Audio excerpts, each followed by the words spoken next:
que é mesmo a minha neutralidade, se não a maneira cômoda, talvez mais hipócrita, de esconder minha opção ou meu medo de acusar a injustiça? Lavar as mãos em face da opressão é reforçar o poder do opressor e optar por ele. E é com esse verso extremamente forte de Paulo Freire que recebemos no nosso Xodó Conversos de hoje o jornalista Carlos Augusto.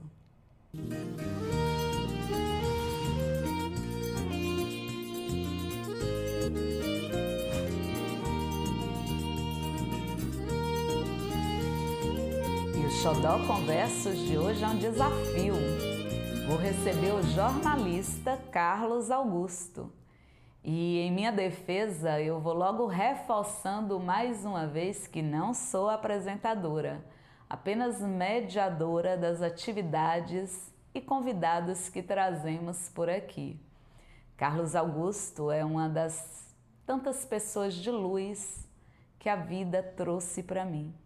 São muitos anos de confabulações a despeito da diferença de idade, o que é extremamente normal nas nossas vidas. Carlos Augusto é de Riacho de Santana, no oeste baiano, e tem se revelado enquanto estudante profissional de jornalismo, especialmente em Ouro Preto e Mariana, em Minas Gerais. Me apaixonei pela abordagem de Augusto antes mesmo de ver o vídeo para roteirizar o programa. Quando ele referendou o tema jornalismo, literatura e esperança, já me conquistou. Novidade, né? Augusto me conquistar. Ele me conquista a cada fala, a cada posicionamento. Então vamos deixar que ele conquiste a todos nós pelo Xodó Conversos, jornalismo, literatura e esperança com Carlos Augusto. Olá pessoal, tudo bem com vocês? Bom, dessa vez sou eu que estou aqui, no Xodó Conversos. Fui convidado por Tatiana de Lissandra, minha ex-professora e continua sendo uma grande amiga também. E hoje eu estou muito feliz de estar aqui nesse espaço para falar um pouco com vocês sobre jornalismo, sobre literatura, sobre esperança. São três áreas tão fundamentais na minha vida. Áreas e sentimentos também, porque a esperança, além de ser essa força que nos impulsiona a seguir em frente, é a força também da nossa criatividade, de pensar mundos possíveis a partir da nossa prática, seja do trabalho, seja das nossas reflexões, das nossas conversas, da luta diária que a gente trava todos os dias, de alguma forma para acabar com estigmas, acabar com preconceitos e trazer uma sociedade mais igualitária, ou pelo menos de uma equidade, onde as pessoas tenham acesso a instrumentos, como por exemplo a educação, a saúde, ao lazer, a segurança, para que assim elas consigam se emancipar e a nossa sociedade ser uma sociedade menos desigual, eu acho que esse é o termo correto. Mas enfim, eu vou me apresentar um pouco. Meu nome, como eu disse, é Carlos Augusto. Eu hoje sou jornalista, me formei na Universidade Federal de Ouro Preto, quando apresentei o meu TCC. E o jornalismo foi a minha grande paixão, desde a adolescência eu amava escrever.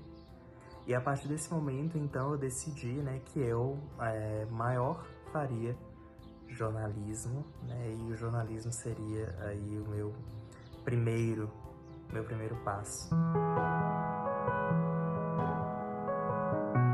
Então eu fiquei 5 anos na Universidade Federal de Ouro Preto, que é a UFOP, fica localizada em Ouro Preto, em Minas Gerais, ao lado de Belo Horizonte.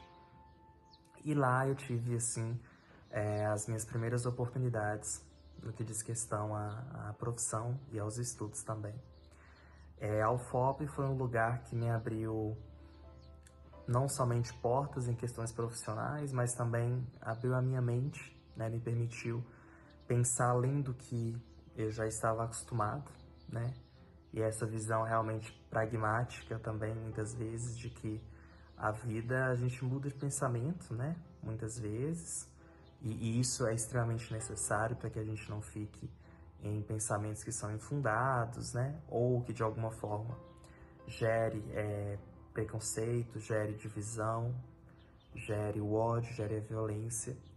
E a UFOP me possibilitou pensar isso, como ajudar as pessoas, como pensar um outro mundo possível. E é aí que eu descubro, através do jornalismo, que isso é possível por meio da escrita, por meio da reportagem, né, profissional, claro, por meio de um jornalismo que pense na comunidade, né? Já que a gente forma uma universidade pública, né, a gente tem de algum modo de retribuir para a sociedade, porque é ela que financia a nossa educação. Educação que é investimento, não é uma educação que muitas pessoas colocam como sendo apenas um gasto. Educação nunca foi gasto, educação sempre foi investimento. Então, de algum modo, a gente tem de retribuir para a sociedade e a partir de um jornalismo que seja comunitário, acessível e que fale sobre o dia a dia da própria comunidade em que ele está inserido, né? Então, na UFOP, eu tive, né, minha primeira experiência em questão assim de apuração, de entrevista e de reportagem na Lamparina, né, que é um portal de uma das disciplinas, né, que a gente tem, que é de redação, apuração e entrevista. E foi a minha, vamos dizer, primeira entrevista mesmo profissional.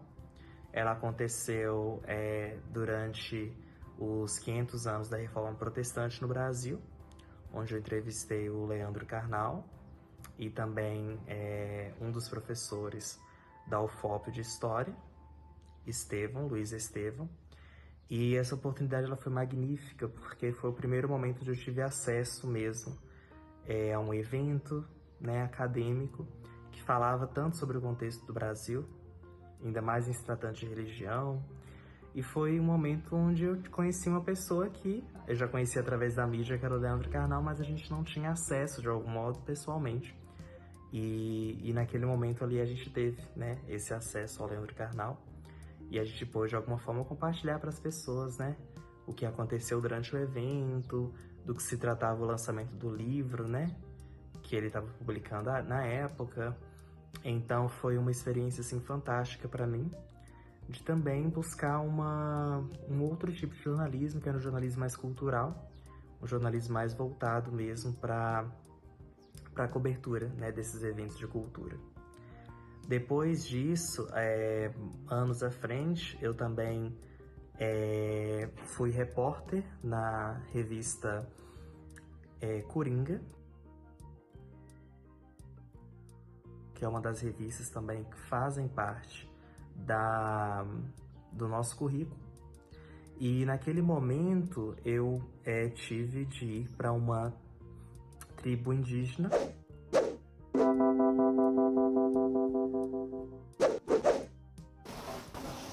Esses são os bastidores da edição 28 da Coringa. Eu sou Carlos Augusto Júnior, repórter da matéria sobre os indígenas Pataxós, e já estamos na fase final da produção de nossa revista. A nossa matéria aborda tantos deslocamentos físicos e simbólicos vividos pela comunidade após o rompimento da barragem do Córrego do Feijão, em Brumadinho, em 2019, assim como os agravantes que dificultaram a rotina da comunidade. Acompanhe com a gente todo o processo de apuração nas nossas redes sociais. Fique de olho também no nosso site, onde serão publicadas as matérias exclusivas.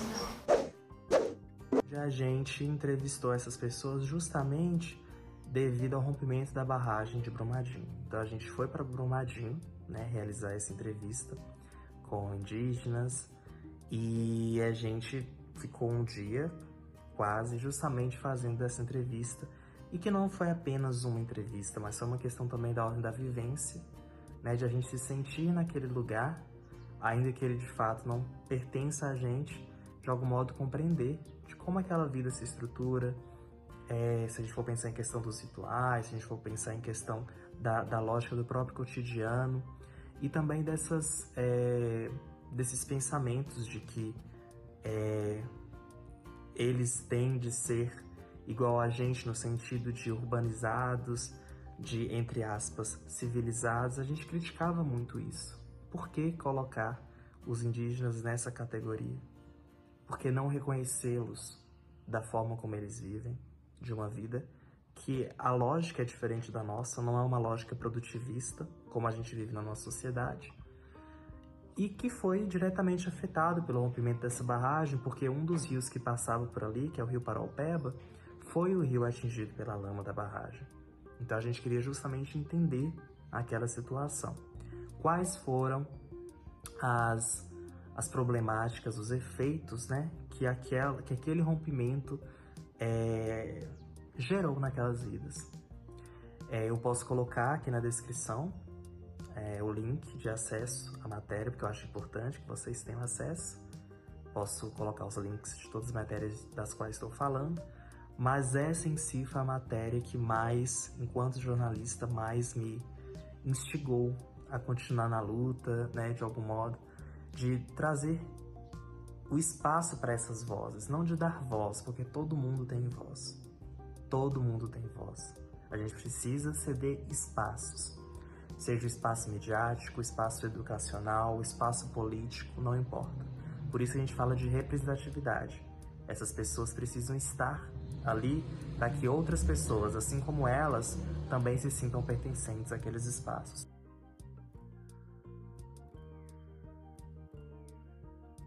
Ou aquela identidade. Então, o que a gente queria não era dar voz. Voz eles já tinham, a gente queria dar o espaço para que essa voz ressoasse. E a gente conseguiu, através da matéria, fazer isso de algum modo. A gente descobriu que o rompimento da barragem em Brumadinho causou vários efeitos, como, por exemplo, a própria lógica do que é ser indígena e a lógica da própria vida indígena.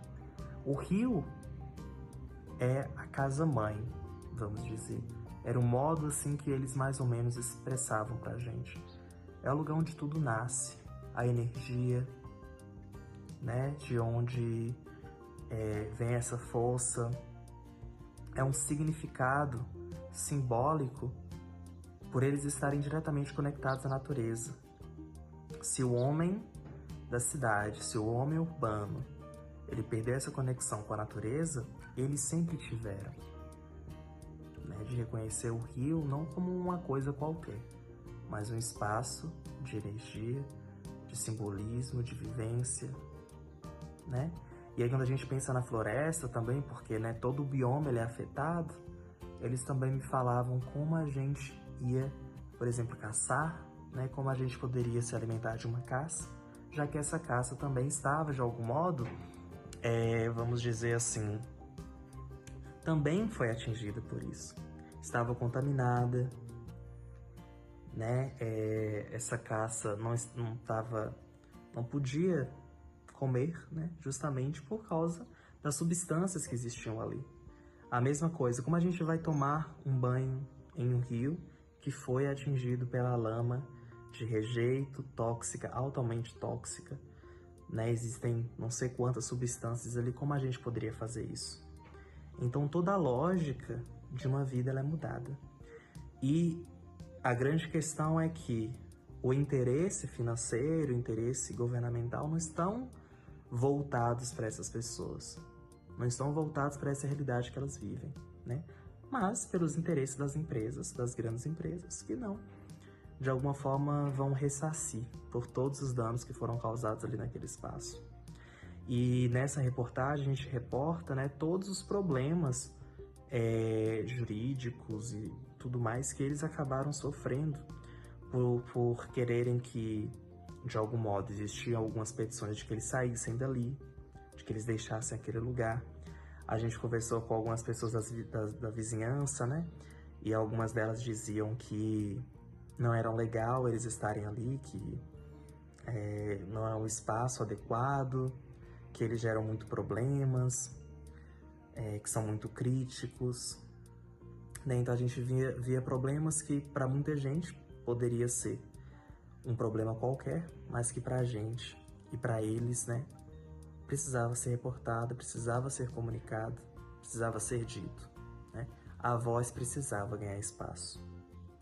Então foi uma reportagem que mexeu muito comigo durante todo o dia, né? Primeiro a começar pela viagem, depois por toda aquela vivência que a gente teve naquele espaço, porque realmente, né, é uma mudança de mundo. São mundos tão próximos fisicamente, mas a cidade gera esse distanciamento, essa desconexão com a natureza, essa desconexão com o ser humano em si. Um ser humano que não está apenas interessado no dinheiro, no trabalho, né, todas as formas de poder, né? Aquele lugar para mim representou um lugar de alívio, apesar de todos os problemas que, claro, eles estavam passando, né, de todo o sufoco. Para mim, aquele lugar significou um lugar de repensar, ver outra cultura. Eu acho que a própria questão, né, da etnografia está inserida nisso, né? Quando a gente faz etnografia, é a gente se despir. Claro, a gente não consegue se despir totalmente da nossa cultura, mas a gente consegue, de algum modo, quando a gente está interessado, a absorver o lugar onde a gente está, ao máximo a compreender a lógica daquela vivência, e assim a gente entender de que modo aquela cultura se estrutura, né? E de que modo aquilo se dá. Então, olha como o jornalismo é tão rico, né? O jornalismo é tão incrível nessa parte. E outra matéria, né, que para mim também foi fundamental, foi durante a pandemia mais recente, e a gente falou então sobre a desigualdade na educação, do acesso à educação durante a pandemia.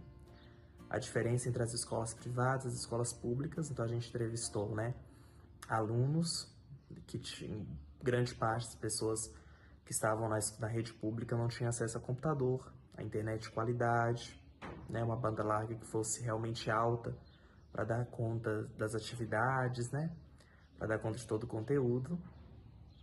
E a gente falou também sobre essa questão governamental, né, de como muitas vezes essas escolas não recebem os investimentos que deveriam, né, ser postos ali, ser colocados de fato, efetivados, e que as crianças das escolas públicas, diferente das escolas privadas, estavam muito mais vulneráveis àquela realidade.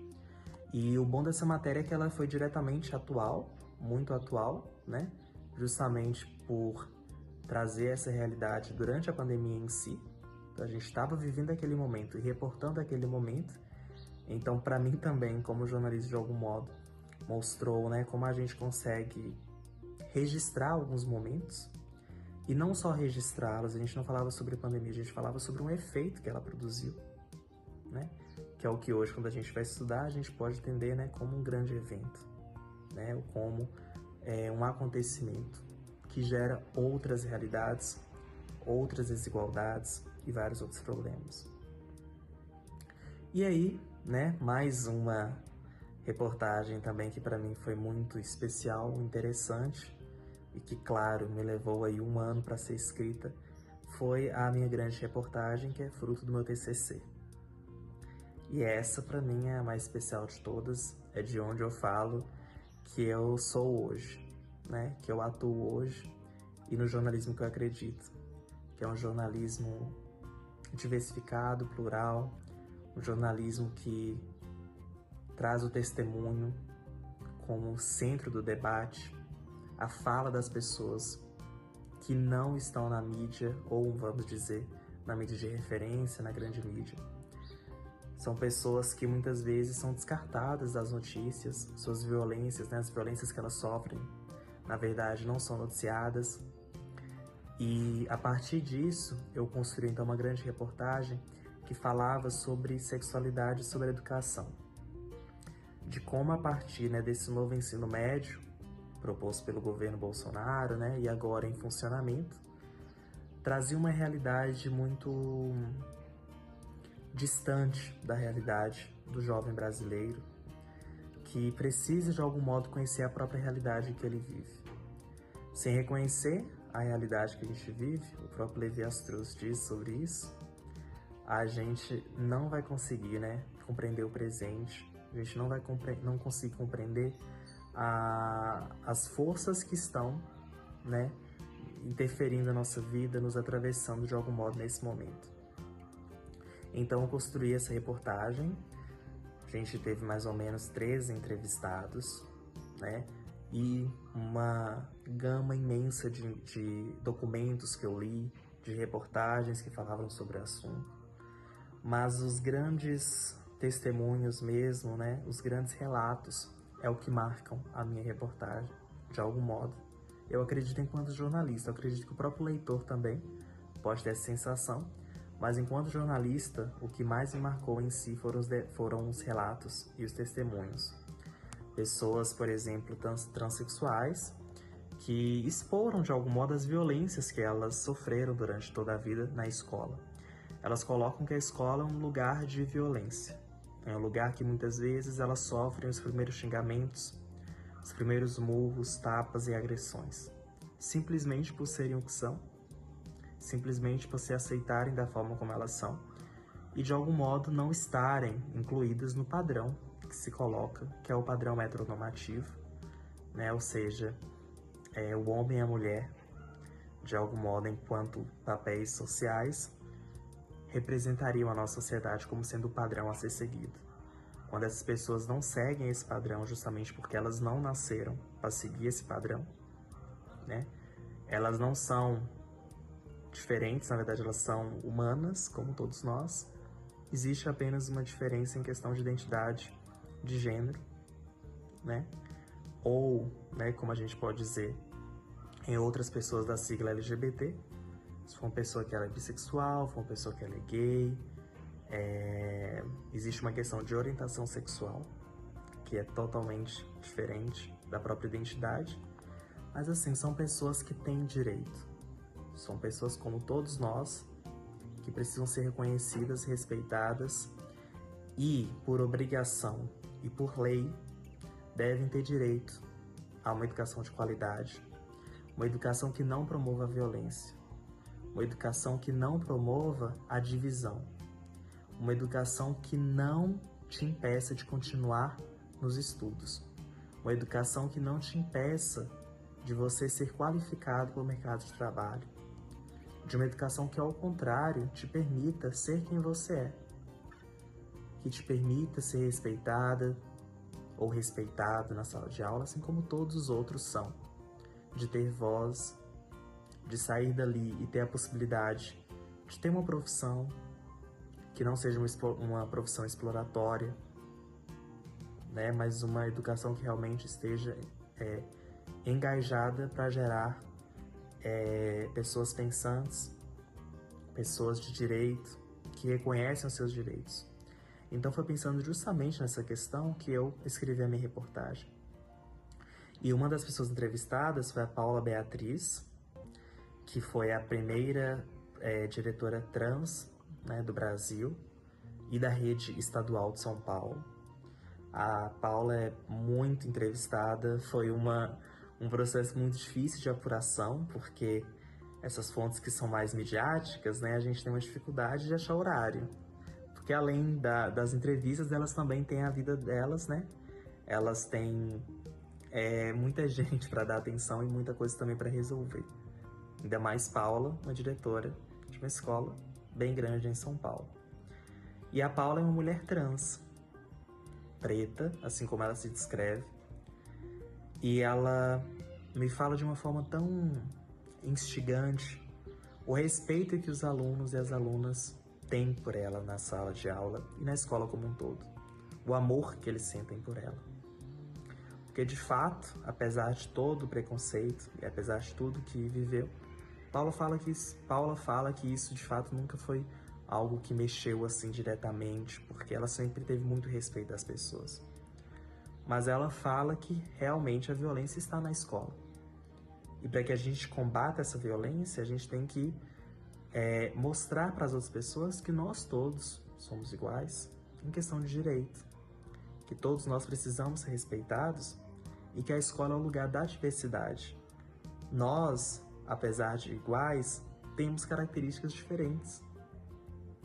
Apesar de serem todos seres humanos, somos diferentes em questão de várias situações. Né? Pode ser por um estilo de se vestir, pode ser gostos na própria educação, alguns escolhem uma profissão, outros escolhem outras. pode ser na questão da própria orientação sexual, que não existe só uma que é heterossexual, existem muitas outras. E que bom que as pessoas hoje sabem que existem, porque elas nascem assim e elas podem se reconhecer. Elas não precisam se obrigar a seguir um padrão, porque elas não vão ser felizes, né? E a Paula me deixa isso muito claro, né?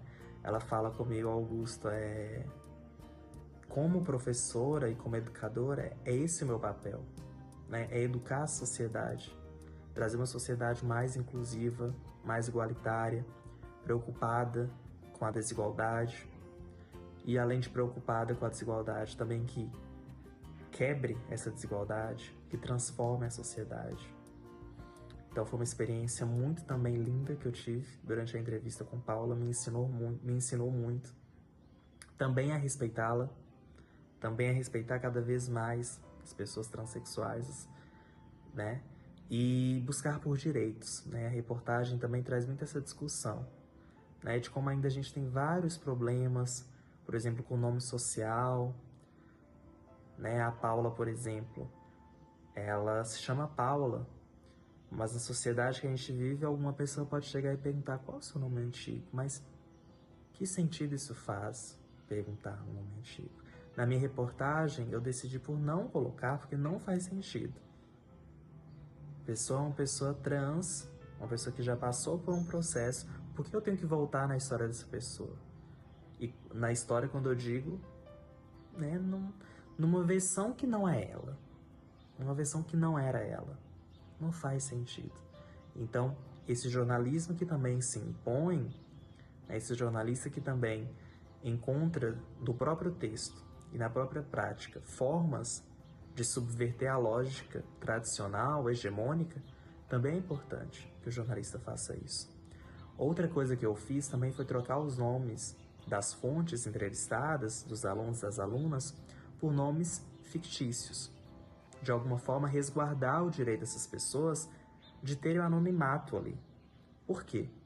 Porque se elas relatam uma violência para um jornalista e de algum modo alguém a conhece ou alguma coisa assim, elas estão mais ainda vulneráveis.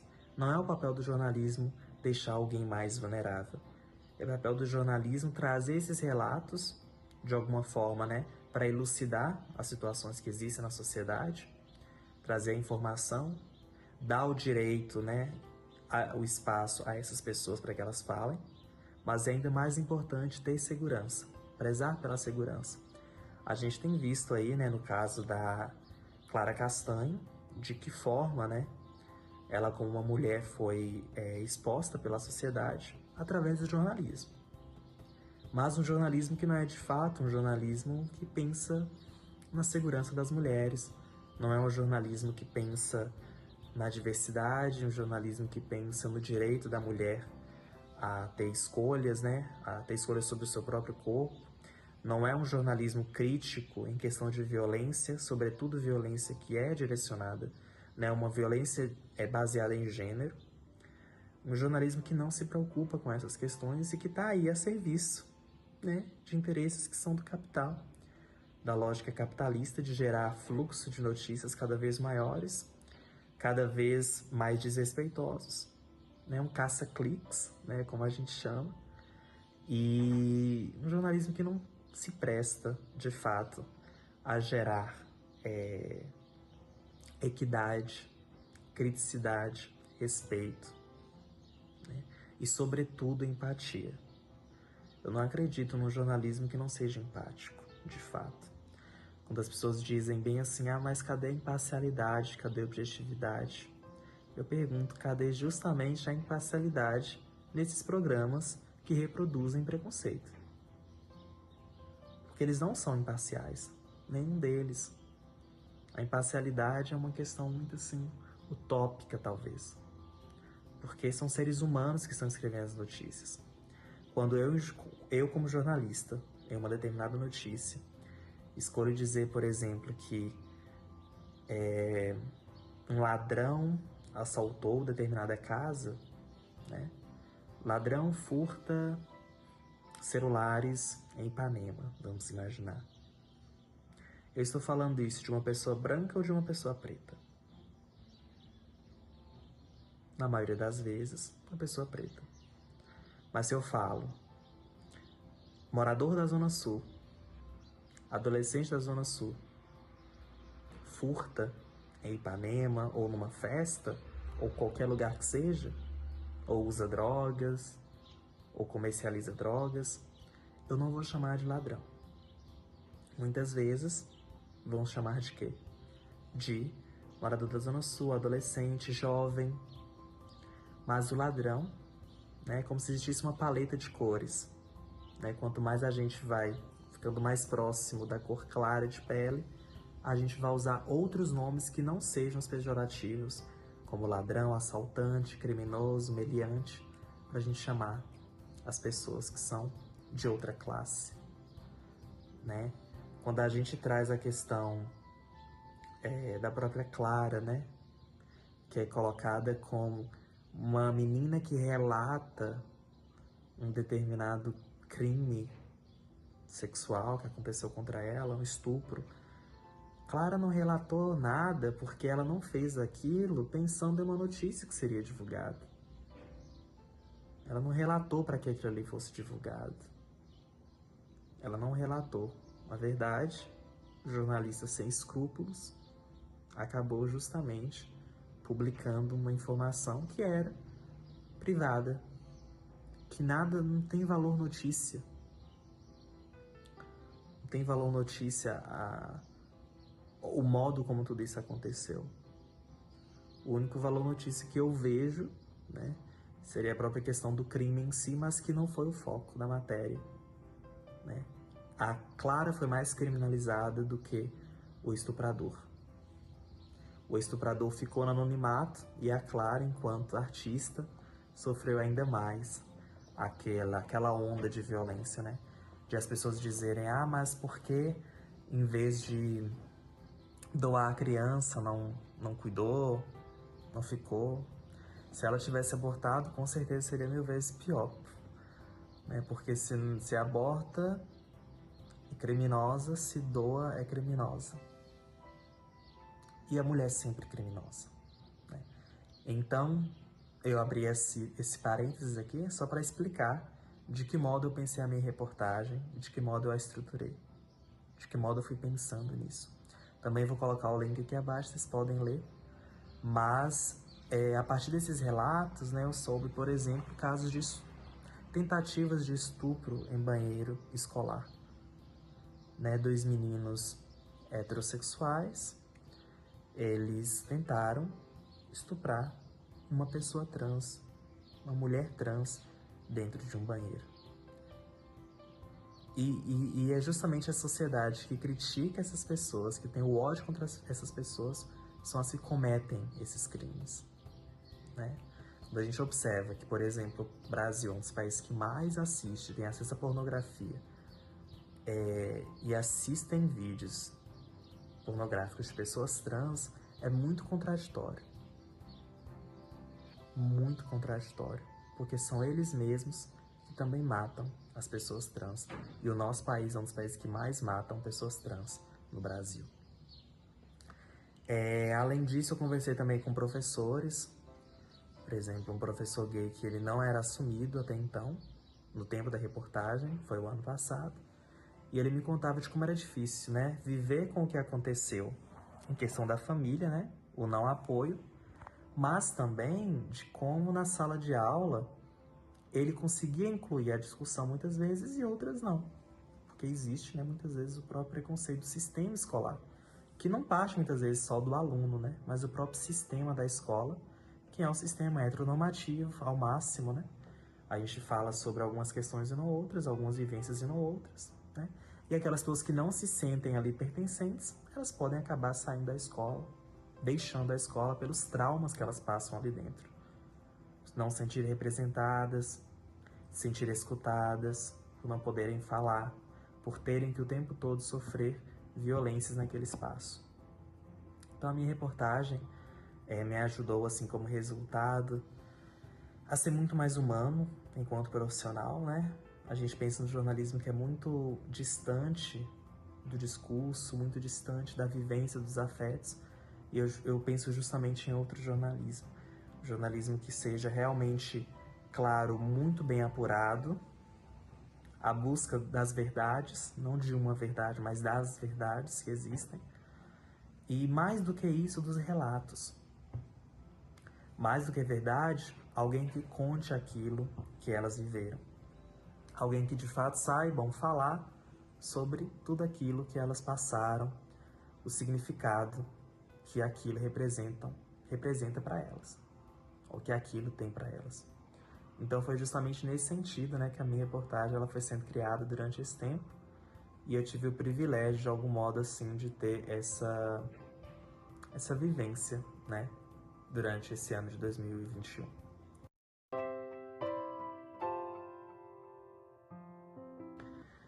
E quando eu falo de literatura, que eu comecei a falar aqui no vídeo, mas não me esqueci que eu tinha dito isso, é porque a literatura ela está inserida nesses meus textos. Quando a gente traz uma narrativa, que não é aquela narrativa de uma notícia, que começa lá pelos o que, como, onde, quando, né, que a gente chama da pirâmide invertida, né? E né, a gente tem esse lead, que é o parágrafo ali de abertura, que dá uma visão geral sobre tudo, e depois a gente vai tendo informações complementares.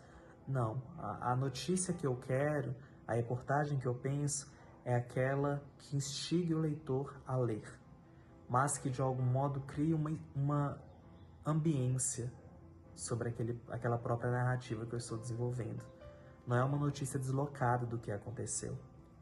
É uma notícia que busca pela própria narrativa de uma literatura, pelo conto, pela crônica, né? A minha grande reportagem, ela está inserida nesse espaço.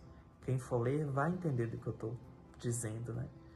Eu não explico quem é Sofia, que é uma das pessoas entrevistadas. Eu não explico somente, mas eu falo do dia a dia, falo do encanto que ela tem por maquiagem, de como ela ama a questão da beleza, e foi a partir disso que ela conseguiu ajuntar dinheiro para realizar, né, todo o processo da transição e tudo mais. Então, como ela consegue também, durante o dia a dia, através de como ela se veste, do que ela diz, subverter aos padrões que foram estabelecidos. Quando eu mostro a realidade de Paula, eu mostro de uma pessoa trans que ela está num lugar, de alguma forma, de poder, né? De um trabalho que é um trabalho formal, né? Não é um trabalho, muitas vezes, que, por exemplo, a gente sabe que a maioria, ou grande parte das pessoas trans estão submetidas, justamente porque o nosso trabalho de mercado, o nosso mercado de trabalho não está acessível a essas pessoas, ainda existe um começo de inclusão, mas ainda, né, a gente está no início disso, enquanto muitas têm que ir para a prostituição justamente porque não têm acesso a esse mercado. A gente está vendo a Paula, que está nesse espaço, que está desenvolvendo, né, um trabalho, que chegou lá, e tantas outras que podem também, claro, através de políticas, através de realmente movimentos e pensamentos e mudança e campanhas, a gente mudar a sociedade a partir disso. E a literatura foi onde eu me encontrei, de algum modo. A literatura me permite pensar além, né? Contar essas histórias, deixar essas histórias gravadas para que a gente pense sobre elas de uma forma menos desumana e mais humana, mais voltada para o social, para aquilo que elas realmente precisam. E isso é o mais interessante, assim, de todo o trabalho, que é a grande reportagem. E quando eu falo de esperança, que também foi como eu iniciei, é porque hoje, né, depois de jornalista, eu também sou mestrando, né? Eu comecei o meu mestrado esse ano, de 2022, na mesma universidade.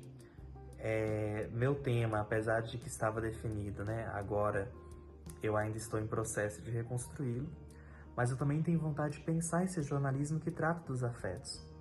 Um jornalismo que está preocupado em reportar a vida dessas pessoas também. Mas além disso, um jornalismo que subverta muitas questões do próprio jornalismo, mas que, de algum modo, crie uma outra visão ou outras visões e se aproxime ao máximo do que é o nosso objetivo. Diversificar as vozes, trazer mais pluralidade, trazer mais ambiência, trazer mais fatos, mais contextos, mais os próprios testemunhos, né, que é um lugar de deslocamento da fala de quem realmente vive, experiencia as violências, de um jornalismo que ele não é patológico, a gente não traz como doença, a gente não traz especialistas médicos para dizerem muitas vezes sobre questões que são sociais, que são culturais, não são problemas biológicos. Então é um jornalismo que pensa mesmo em quebrar com vários assim, paradigmas e gerar esperança.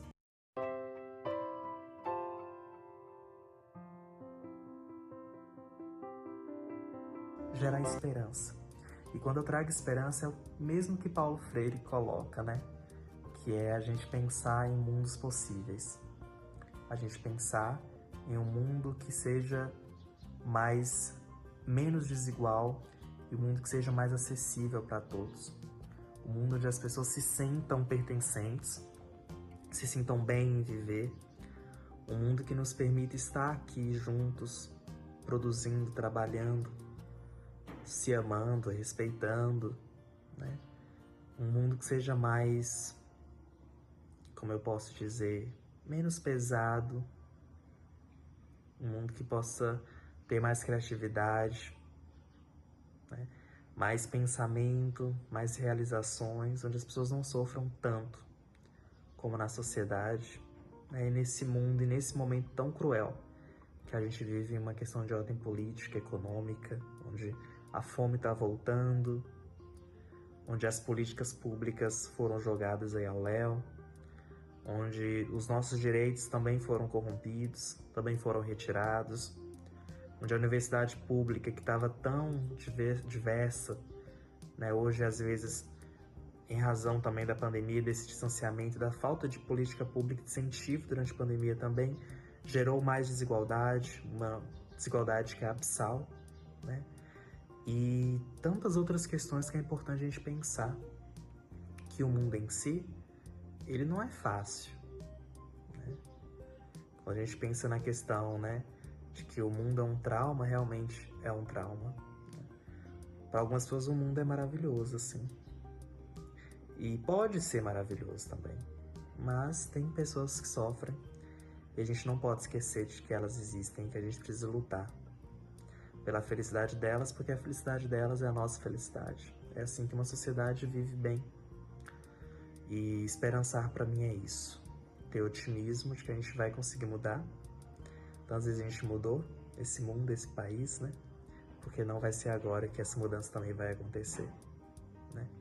Então é isso, continuo fazendo meu mestrado, estudando, quero partir para o doutorado, e quero ter a possibilidade de escrever muito mais histórias, muitas outras, de contar outras narrativas, outros mundos possíveis, realidades possíveis, realidades que, apesar de ser diferente da minha e das suas, são realidades aceitáveis, que devem respeito a elas.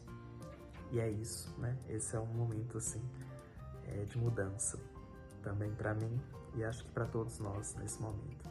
Então, gostaria de agradecer a Tati por essa oportunidade, por a gente falar um pouco sobre isso.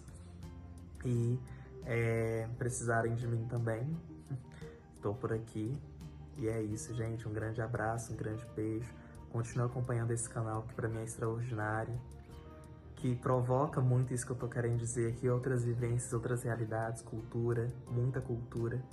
Eu acho que o Brasil precisa voltar muito nisso. A gente perdeu muito do que era nosso, foi vendido e continua sendo vendido.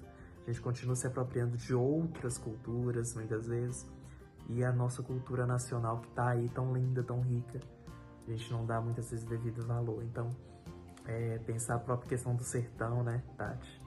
Tão importante pra gente, isso é, assim, pra mim, uma das maiores dádivas, os maiores prêmios que a gente tem na humanidade. Então é isso, continue acompanhando o canal e eu espero que vocês fiquem bem. E até mais. Pensamentos possíveis a partir das nossas práticas. Essa frase ainda está ecoando na minha cabeça. A perspectiva apresentada por Augusto é realmente algo revolucionário nesse cenário. E desculpe-me, Augusto, se não me espanto com isso. É bem você. A questão da retribuição social, da imersão nas vivências de realidades outras, empaticamente conhecendo e reconhecendo essas diferentes realidades, é de uma lindeza, é de uma grandeza imensurável. A perspectiva jornalística, a partir do viés da inferência e interferência social, trazendo o jornalismo plural como centro do debate, revelando anônimos, e ainda a literatura entranhada na narrativa, para além da notícia, criando ambiência, tal qual o conto, a crônica. Tudo isso é de uma dinâmica outra, autêntica, libertadora. Augusto, meu lindo, gratíssima por esse xodó.